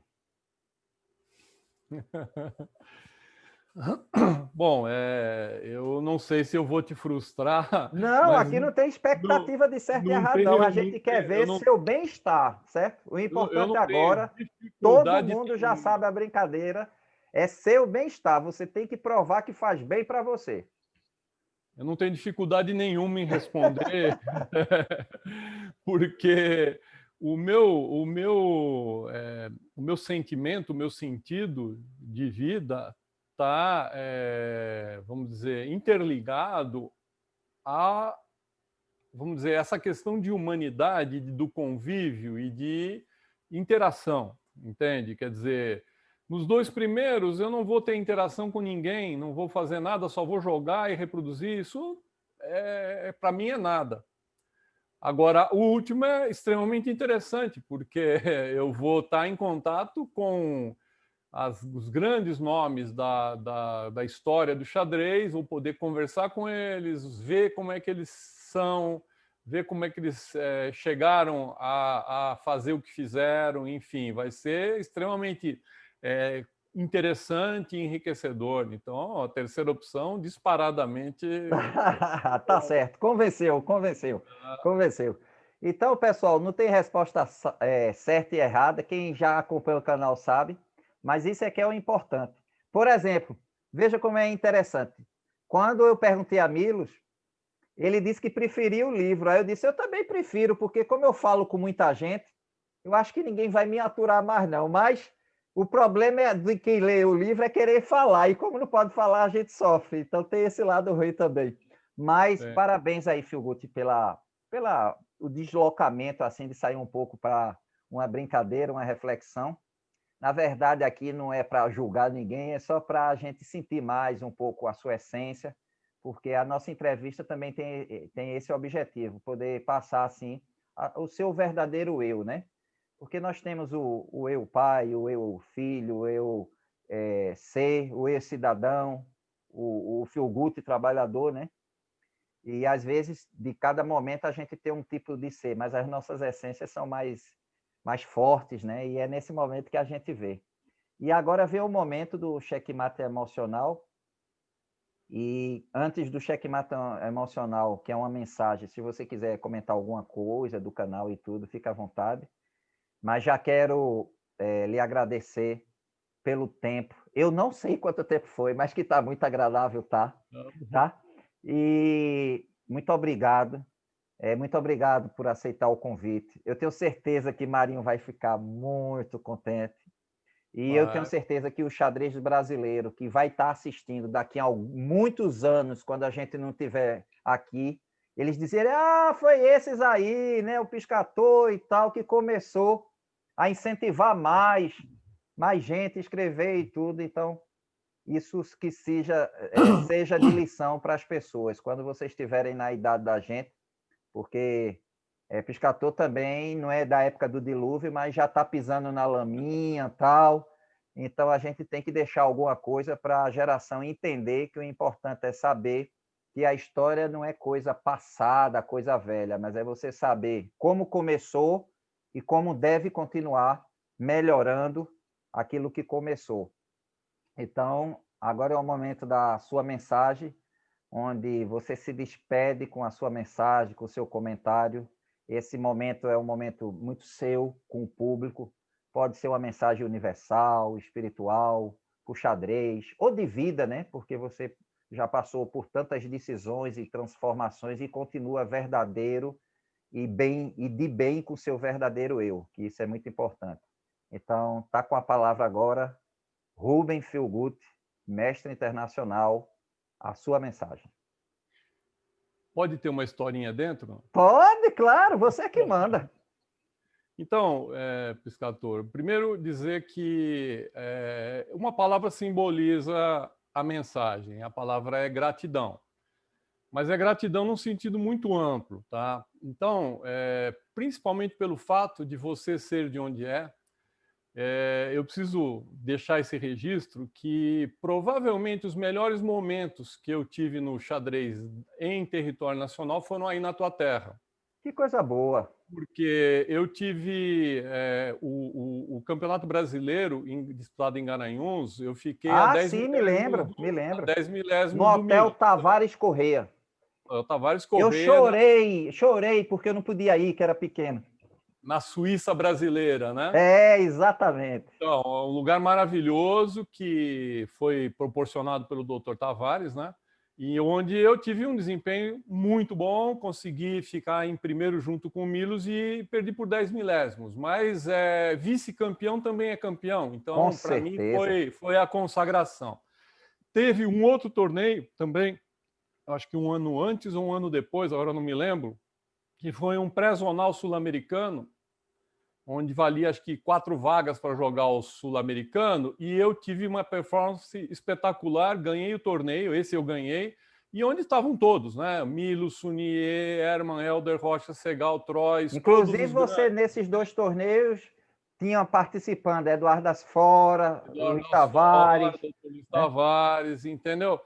Então, esses 2 eventos competitivos são o marco na minha carreira competitiva. Mas o principal de tudo, e aí eu já entro na questão da palavra gratidão, é o seguinte: eu tive um grande amigo aí que foi o Dr. Tavares. Um amigo que tinha só 40 anos a mais que eu. E você 40 imagina anos. eu ouvindo ele com 9 anos, né? Imagina. Eu Para mim imagino. era eu achava ele a enciclopédia humana. Gentil, parecia um lord inglês, super Não, ele educado. era um lorde, ele era um lorde, ele Olha, era um deixa eu te lorde. dizer uma, me desculpa, mas é Tá? importante. Eu, com 9 anos, não jogava quase com ninguém porque meu nível era muito fraco. E o doutor Luiz, percebendo, disse: tem que arranjar uma função para esse menino. Pois você acredita que meu primeiro emprego público, sem ganhar nada, era bibliotecário da Federação Pernambucana. E quando eu não estava, ele não, só vai ter a reunião do clube quando o bibliotecário chegar. Eu chegava, guri, sem noção de atraso, de tudo. O pessoal pé da vida, às vezes reclamava comigo, e doutor Luiz, respeita o bibliotecário.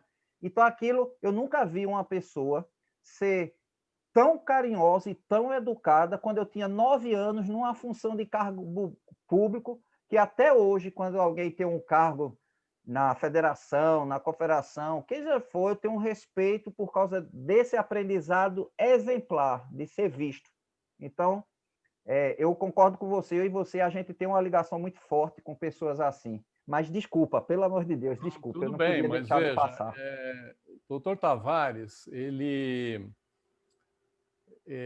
ele foi um amigo na verdadeira acepção da palavra, tá? Uma pessoa que eu conheci por já admirar o empenho dele em ajudar o Mequinho, né? Isso. Ele sempre foi o segundo pai, por assim dizer, para o Mequinho.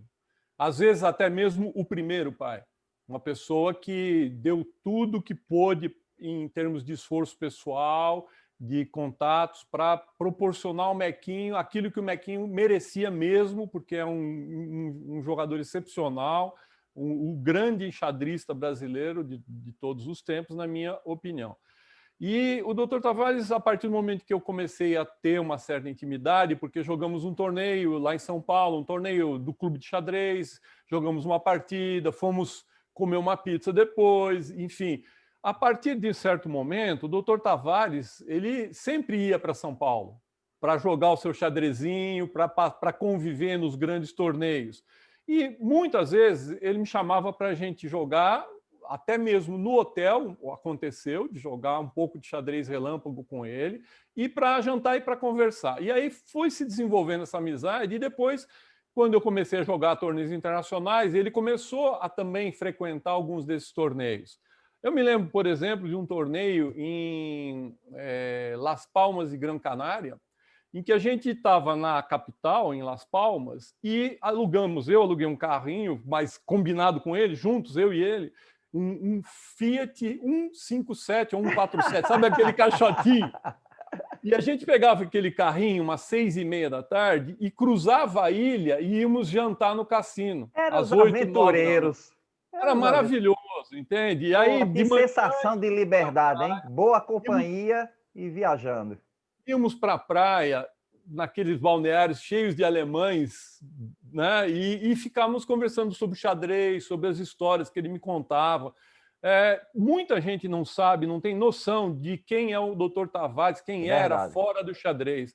O Dr. Tavares foi o cardiologista, cirurgião cardiologista mais importante de Pernambuco no século XX. Isso É está verdade. publicado.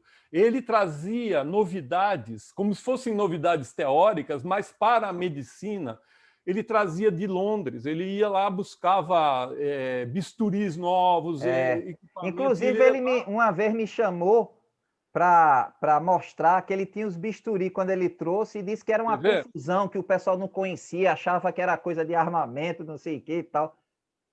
E ele tá na galeria dos grandes nomes da cardiologia nacional. Ele foi pioneiro na introdução de uma técnica nova em todo o Norte e Nordeste, isso em 1960, quando mal tinha começado em São Paulo e acho que no Rio, uma ou outra intervenção, que Na era, eu não verdade, sei eram 3 médicos que detalhe. dominavam. Era um de São Paulo, um do Rio e Luiz Tavares. Era o Zerbini, né? Dr. É. Euríclides Zerbini. Isso, exatamente, exatamente. E esse é um nome que todo mundo conhece, mas nunca vi alguém falar do Dr. Tavares, mas ele está na mesma estatura. Só que Isso. ele estava em Pernambuco e fazia isso, entende? Ele fez parte da maior instituição médica, acho que da área de cardiologia da Inglaterra. Dr. Ele era Tavares, membro da Sociedade de Cardiologia da Inglaterra e tinha um posto Exato. alto lá como membro. Exato, entende? Então, e essa pessoa, ele no xadrez ele era um gentleman e era uma pessoa sempre disposta a colaborar com quem quisesse. Pegou a administração da confederação, que era absolutamente tumultuada, incipiente, e deu os primeiros passos para deixar um pouco de estrutura. Então, eu tenho muita gratidão a ele, porque eu aprendi muita coisa. Eu vi o que é ser um cavalheiro, o que é ser uma pessoa correta, íntegra, e eu tenho gratidão a pessoas como ele que transitaram pelo xadrez. Então, essa palavra gratidão, agora, espelhado na figura dele, eu quero reproduzir alguns nomes, que eu sei que eu já disse, inclusive numa entrevista recente, e eu faço questão de repetir aqui também, porque é fundamental. Por exemplo, no Paraná, nós tivemos o Domingo Botran, que Olha, eu já não conheço, tá vendo? Uma pessoa muito humilde e já falecido há bastante tempo, mas que deu o máximo empenho de si para fazer a atividade prosperar. Em Santa Catarina, Gerd Giebel. No Rio de Janeiro, provavelmente você conheceu Salomão Friedrich. Salomão, sim. Que fez muito pelo xadrez do Rio de Janeiro, entende? Fez muita coisa na área do rating nacional. Isso. Uma pessoa muito correta, que fez muita coisa. Em Goiás, tivemos o Eli Miranda. Eu não posso me estender para todos os lugares, porque eu conheci mais as pessoas. Em São Paulo, especialmente, né? Orlando Paz na federação, Dr. Lourenço Cordioli, Dr. Gerson Kerr, entende? São pessoas que fizeram pelo xadrez atividades em sacrifício próprio, sem visar lucro financeiro, sem ter vaidade pessoal, e fizeram muito, fizeram algo que talvez seja a razão de nós estarmos aqui hoje. É verdade. Possivelmente, muitos de nós não estaríamos nem mais teríamos continuado na atividade enxadrística se eles não tivessem se sacrificado e feito, sabe, lá na pré-história do xadrez brasileiro, aqueles primeiros movimentos, entende? Mas aí eu também preciso estender isso não só a esses que organizaram, mas também aqueles da minha geração com quem eu aprendi bastante. Por exemplo, os mestres falecidos, como Segal, Rocha, Antônio Rocha. Helder, tá certo? E agora, mais recentemente, o Trois, tá certo? Pessoas com quem eu convivi em maior ou menor intensidade, tirando um pouco mais de proveito em relação a um ou a outro, mas eu tenho certeza que todos eles contribuíram para a minha formação, tá? Em termos de, por exemplo, um detalhe numa abertura, ou uma abordagem num final, ou mesmo uma postura pessoal, profissional. Aí, por exemplo, eu posso referir para o Herman Cláudio, que sempre foi um exemplo para mim de profissional, técnico, Herman de alto nível, íntegro, entende? E assim por diante.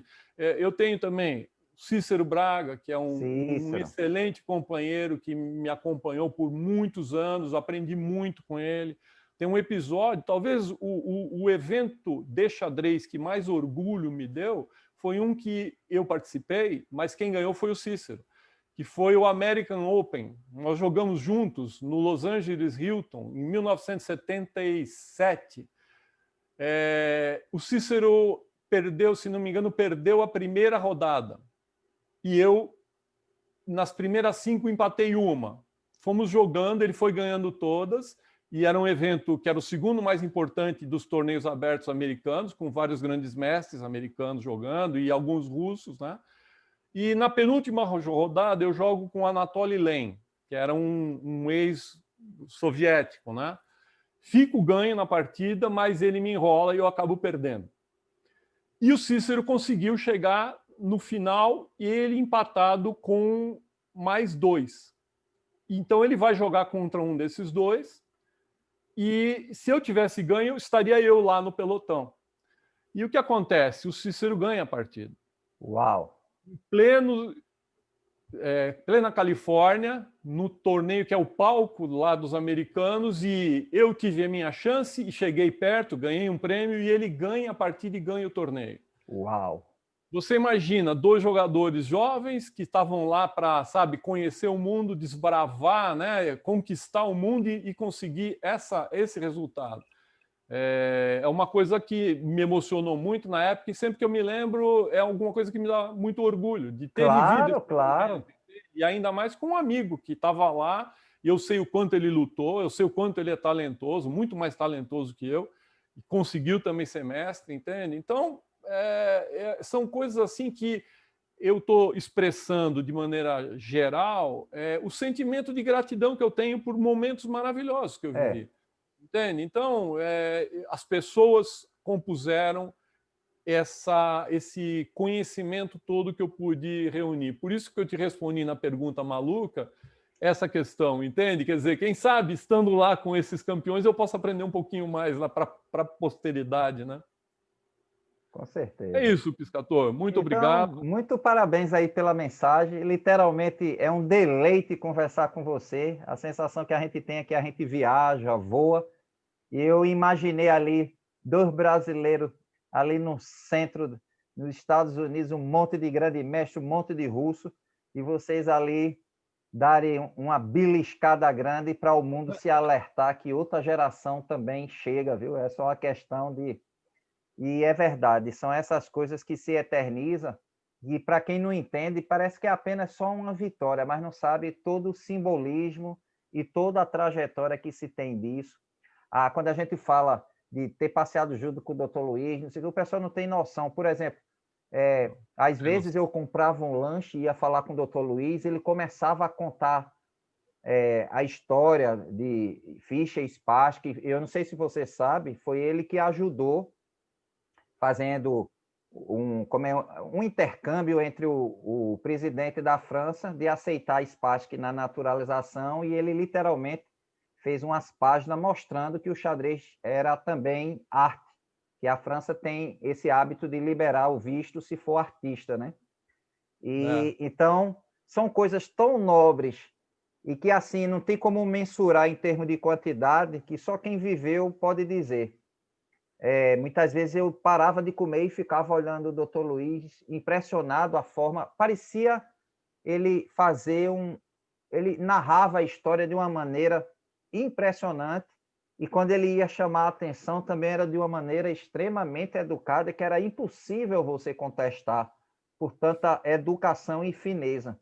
Argumentava com muita propriedade, e eu vou dizer, Filguto, que bom que você vivenciou isso, que bom que eu sou testemunha disso, porque hoje em dia tudo é muito rápido, tudo é fast food, é namoro fast food, é amizade fast food, tudo rápido, mas as pessoas não sabem o que é realmente viver e ser feliz.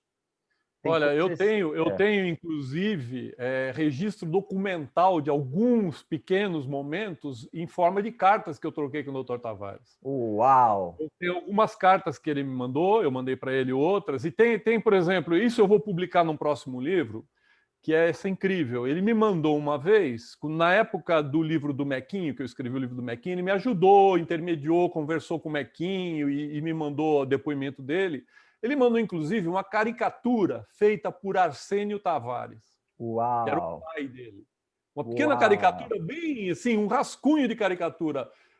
Eu achei que na época não valia a pena publicar, mas isso eu vou publicar num próximo livro, Claro, porque é claro. um momento assim sensível, né? Um momento de, puxa, ele, para você ver o quanto ele prezava esse apoio que ele precisava dar para o Mequinho, entende? Porque até conseguir que o pai fizesse uma caricatura é porque o assunto tinha se desenvolvido em família e era uma paixão dele, entende? Então, você tem toda a razão. Isso que você está falando são momentos inesquecíveis. Eu, por exemplo, não me lembro de partidas. Eu me lembro de momentos. Eu me lembro das pessoas. Eu não tenho essa memória e nem quero ter. Não me interessa. Eu tenho isso já catalogado Porque aqui. é o seguinte, Filguto, quando a gente vê um filme, mesmo que diga assim, baseado em fatos reais, lógico que a gente se emociona, mas outra coisa é você viver uma pessoa realmente, por exemplo, Eduardo mesmo, ele narrando a volta dele de avião junto com Nardoff, é muito engraçado. Ele dizendo que dormindo e Nardoff querendo analisar a partida de cabeça e ele se dizendo, eu não quero acordar não, porque ele vai ganhar mentalmente, eu não quero dar chance a isso não. Aí se fazia que estava dormindo. Quer dizer, são coisas assim que uma coisa é você ler no livro, outra coisa é o cara ali falando assim, dizendo, e você... Eu acho que a gente foi muito abençoado nesse sentido de ter a oportunidade de presenciar e testemunhar pessoas assim. Então, Filguti, eu fico muito feliz porque, na verdade, eu nem sabia da sua história. Para vocês que estão assistindo, ele... olha, tem uma entrevista para você me conhecer. Eu digo, não, não quero saber, eu quero ser bem natural com você, agora depois eu assisto. E eu fico espantado como, assim, o seu sentimento de perceber isso, a atitude dele, o jeito, as coisas como você descreve, a importância do livro e tudo. A gente tem uma ligação aí meio que espiritual ou fraterna. No final das contas, eu acho que a FIDE realmente fez certo. Essa irmandade inconsciente, ela naturalmente vai se identificando com os seus pares, né? E a gente pergunta, e realmente, o que é a vida? É posse ou é sentimentos? Deixo essa pergunta. Agradeço a vocês que estão assistindo. Muito obrigado pela audiência. Mais uma vez, Filguti, se cuide, que você é uma parte da história viva do xadrez. É importante demarcar essas coisas que às vezes estão esquecidas e que você merece. Quem assistiu aqui a entrevista Como é o toda nome do gato? É feito de Arlequine? Chase, não? Essa é Suri. Suri, tá certo. Então é isso, pessoal. Muito obrigado pela audiência. Vamos terminando por aqui. Tchau, tchau, Filguti. Tchau, pessoal. Até a próxima. Aguarde novas entrevistas. Tchau, tchau.